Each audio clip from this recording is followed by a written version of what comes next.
What is up, disc golfers? Today on Iceberg TV, I want to show you guys where Tasmania is and tell you about how I was almost the Tasmanian disc golf champion. Tasmania is this little island underneath Australia right here. They have a really cool disc golf course called Poimena Reserve, and I played in the Two Heads Open, which was, I believe, the Tasmanian Championships. So let's get this thing underway. It was a very cool opportunity to be able to play out here.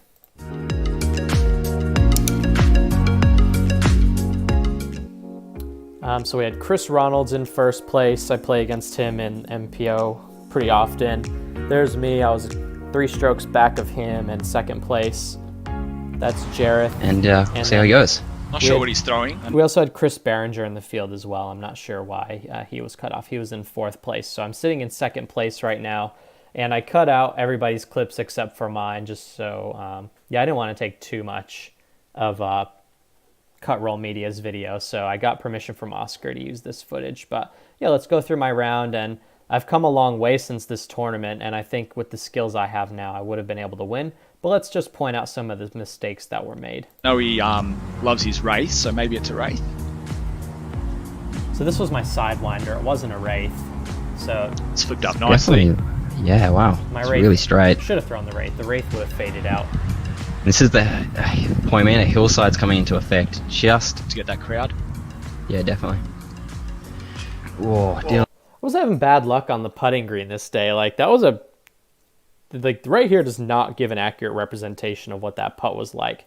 That was like outside the circle, way down the hill, big elevation, and hit the band. It was a bad day for putting. Hillside and get a putt. Move on to hole 2 here. Want to Dylan get a following stroke suit. back. He's going a little bit straighter, it looks, and if that sits, that's pretty good. Nubbed. Those baskets don't even have them. Just- Gee. Yeah, got noobs. Shake. Yeah, that's a solid birdie there by Daz. Dylan. Yep, getting things going for him. He's trying to chase you down, so he's doing the work. Yeah, that's washed off my boot. So on this hole, I wound up taking the solo birdie, and Chris Ronalds he wound up with a bogey on this hole. He missed a couple of putts, and so that was gained back the stroke I lost on hole 1, and then +1. So making ground on the leader already. Birdie real fast. Yeah, so we see I have the solo birdie here. -1, he's -3. Hole 3 was a pretty birdieable par 4, and if you're an MPO player or an advanced player, you're going to want to get this hole. So you play one big shot up the hill, you just try and get up there, and I like to throw forehand firebird up to the pin here. So ideally, you can get something close. Up on this path is OB, and up on this path up here is OB as well.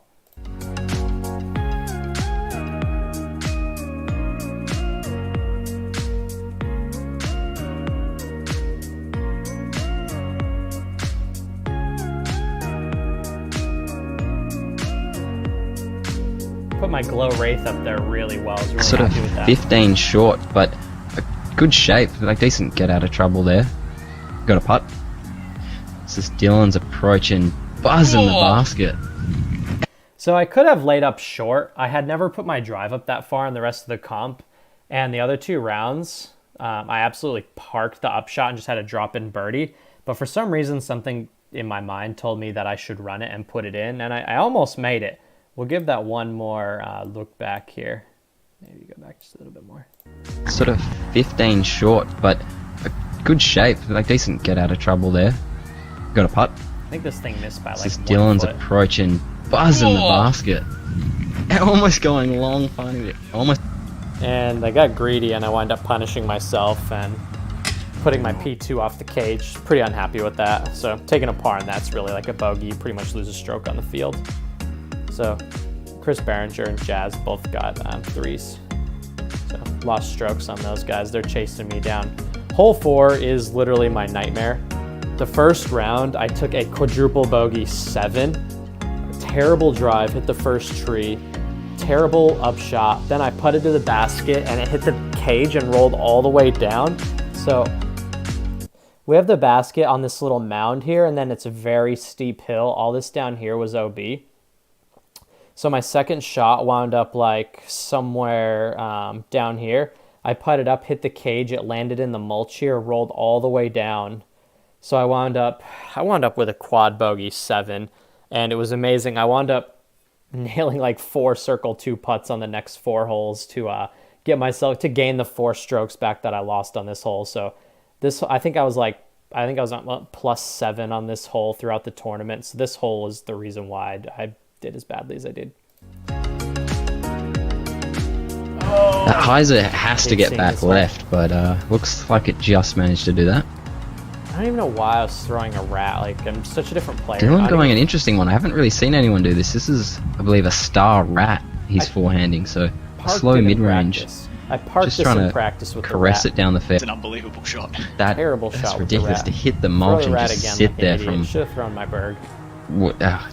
The technicality of that shot was insane. Poimena is definitely one of the highest of the courses in Australia. This is exactly where I was when I took the quad bogey. I was right here. I hit the cage, dropped into the mulch, rolled all the way down. And like when I was doing this putt, I was literally shaking. I was petrified. I'm in second place eyeing the win. And like, I'm just literally, I've never gotten so nervous on a putt in my entire life. I was literally shaking and I wound up missing this and almost rolled down. I was so scared. As Dylan takes an unfortunate bogey. Tapping in a bogey, which was like my best score of the weekend on this hole. So I'm losing that stroke back. And then Jazz is 1 stroke back of me now. So hole 5 is a big island. You want to throw like a big forehand up into the island. And then what makes it tough is everything on the right side over here is OB. Everything down here is OB. So if you wind up short, like anywhere just where you barely make the island, you have like the worst death putt ever. Good hole. I really like all these holes. They're really good. And this is the final. That wasn't the Nuke OS, was it? It definitely was. Oh no. Very short. I don't even know how this made Dylan it. going a similar. So I wound up landing here. Basket's there. I'm probably like between 14 and 15 meters out. I think I'm pretty far outside the circle at this point. If you miss the island, this is the drop zone, and pretty much everyone is laying up from the drop zone because this is a really steep hill. You can see the OB flags here. If you airball this putt, or even if you hit cage, it's probably going to roll out because it's really steep. Dylan's also sizing up. Yeah, I mean, anytime I feel like Dylan's just outside the circle, that step putt warms up. And can we take a second to just appreciate Tasmania's got a really unique landscape. It's all the lakes and the oceans everywhere. Like the lake and ocean, if you're on the edge, obviously it's ocean, but this is more lake. And then the big tall mountains. It reminds me of being back home in Vermont, but then being like in a very weird version of Vermont that's like 80% water. It was a really unique experience. And Australia looks nothing like this in most parts, or at least where I am. And then like Tasmania is just so unique. It was such a blessing to go here. He's good to go.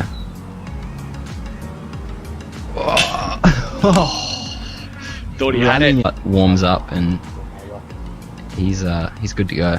They know me for my step putt. It's one of my famous like signature moves. I'm usually pretty good with the stepper.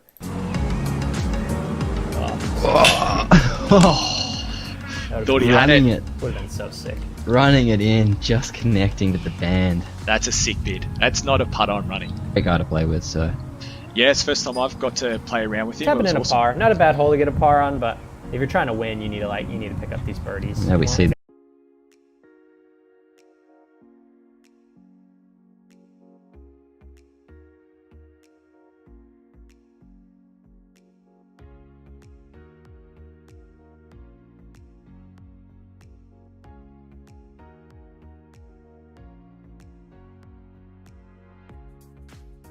Meter hole, you can land very far away from the basket. So this next hole, the basket's like up here, and you have to sort of flex a forehand around here and then have it like fade up the hill at the end.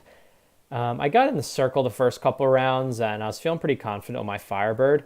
But after a couple weird throws, I don't know, my timing was all wrong. You can see when I throw this one, I'm like, I have no rhythm in my run-up. I literally just take like 4 random steps and then just rip the forehand. It looks terrible. Yeah, exactly. Especially the backhand, if you get it just gliding down that hillside, it can be really, really long putt. This is Dylan's. Look, he's found some strat. So I leave it right. I was not happy about it. Bad shot. This literally is like the densest wall of stuff. The fact that I had this little gap was amazing. Out. And he's found a look. Oh. To get that through chain high. And then be punished by what appears to be a rollaway. That's Poimena. It doesn't.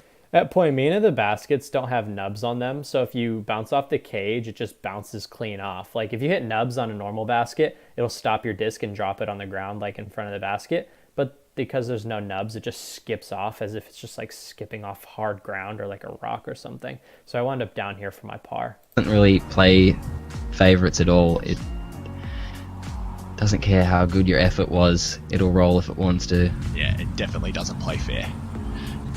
Dylan getting the unfortunate bogey. Didn't deserve that. Dropping down to third. Disappointing.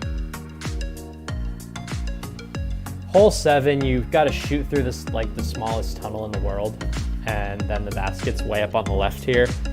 The first round I threw a backhand, and the second round I threw a backhand. I hyzer flipped my buzz, but Great shot. Jazz is Roll in it. we'll watch these. my confidence was a bit shook, so I just felt like I should forehand my MD3, and I don't know, it's just bad disc selection. It makes no sense. I did so many things in this final round just because of like nerves and inexperience that I wound up losing so many strokes, just dumb mistakes. Look how bad this is. Drives. This is Dylan. I believe that's MD3 there. So he's going a sort of straight, stable mid-range, which is pretty what a kick out. impressive. And yeah, Poimena loves that. Were you trying to get all the way to the pin there? So I was really tight to these trees here, so I had to like fall to the side and like try and flex my Firebird. You can see the basket right there. That was the luckiest thing in the whole world. Like,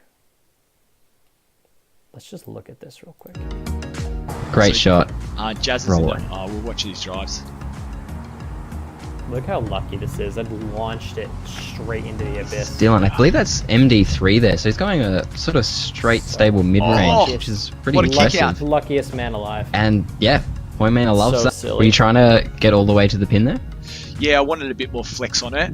I actually like the angle on You that. can I see just threw it Dylan's too trying to do high. the same thing as well. He hasn't got over on that enough. He's really Trying to windy send it too. out further to the left going. and to come in on top of the basket. Just pulled it a little bit. Throwing my rat up here. Should have had my Berg. I didn't even bring my Berg. It's a good up from. Terrible mistake. Signature basket here with the Poimena sign. Good putt to save the par after lucky break on the drive. So going into the 9th and final, actually, no, we have two. Do we have 2 more holes? 1 or 2 more holes. Let's have a look.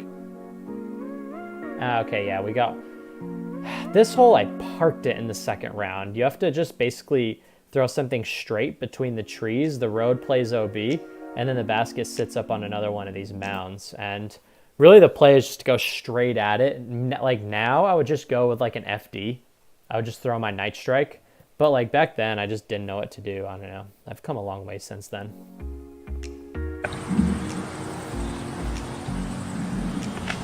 Just like Dylan said, "I like that line. How about I see if just scientific? You got to double check whether it's a."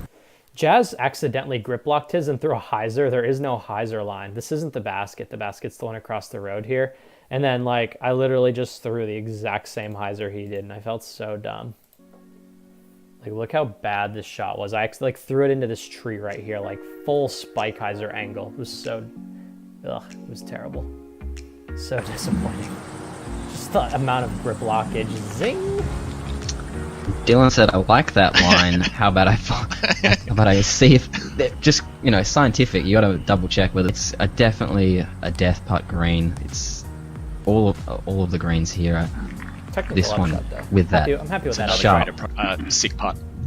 So gonna putt uphill and just try and tap out a par. He's Good seeming save. pretty focused at this point, Jazz.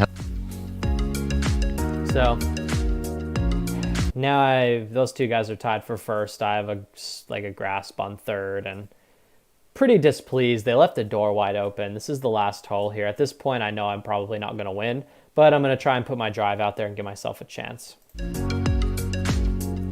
I do want to stop and say, before you guys see this hole, our friend Tony, who was from Finland, who came down to this tournament, got into circle 2 off the tee on this 180-meter hole. He threw a big turnover through this gap up here and turned it over. And then up the fairway, there's another Mando, and he actually made the second Mando.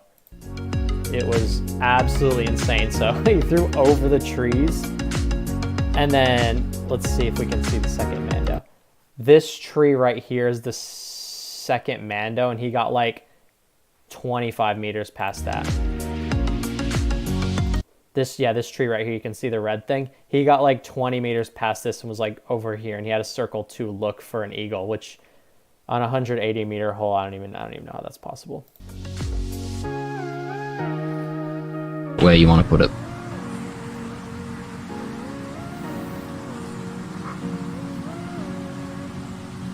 Just flexing out my destroyer. Pretty much perfect. Wow. Yeah, that's money. Yeah, you see a lot of people go the flex sidearm long of the pin on the second. So at this Circle point, one. I know I'm not going to win. So I was like, I'm just going to throw my Cloud Breaker on Max Spikeheiser and try and throw it in. And I wound up coming up quite a bit short, but... In 2 shots on this hole, Wow. he's good bad going. shot. Terrible. I should have just run the destroyer again. It would have more glide. Wow, that's really put the pressure back on you now. As we see Dylan get up there. There. So that's my birdie putt. Terrible. Could have come back and snuck away with it, really. Just really wanted to lay up for my par and seal up the... No, he played solidly all night. done. Picked up pars and birdies Yeah. and got the job done. Big shout out to Jazz. He wound up coming back from 3rd place and winning this thing. That's Jazz in the red. He's Latitude 64 sponsored player. Really cool guy. Chris Ronalds, it was really his tournament to win. He kind of blew it. And then it was me next. I blew it even worse. And then Jazz wound up sneaking in for the win. And then Chris Behringer holding up the rear. But it was a really fun tournament, and it was an amazing experience. And that's Cassie. These two are married, and she won FPO and he won FPO. Sorry, she won FPO and he won MPO. Oh, there's Tony. He's the one who threw 180 meters over the trees. So big shout out to Cutroll Media for letting me use the footage. And then big shout out to Hobart Disc Golf for sponsoring the event. And Paddy Robinson did some filming as well. He's several-time Australian national champ. So yeah, that's the story of how I could have been champion of Tasmania and I failed. No, that's Ollie. He was the TD, really cool guy. That's Alan. He was wearing this guy's weird pants. But with that being said, thank you for watching, guys. This is Iceberg TV. Don't forget to hit that like button and subscribe. And take care.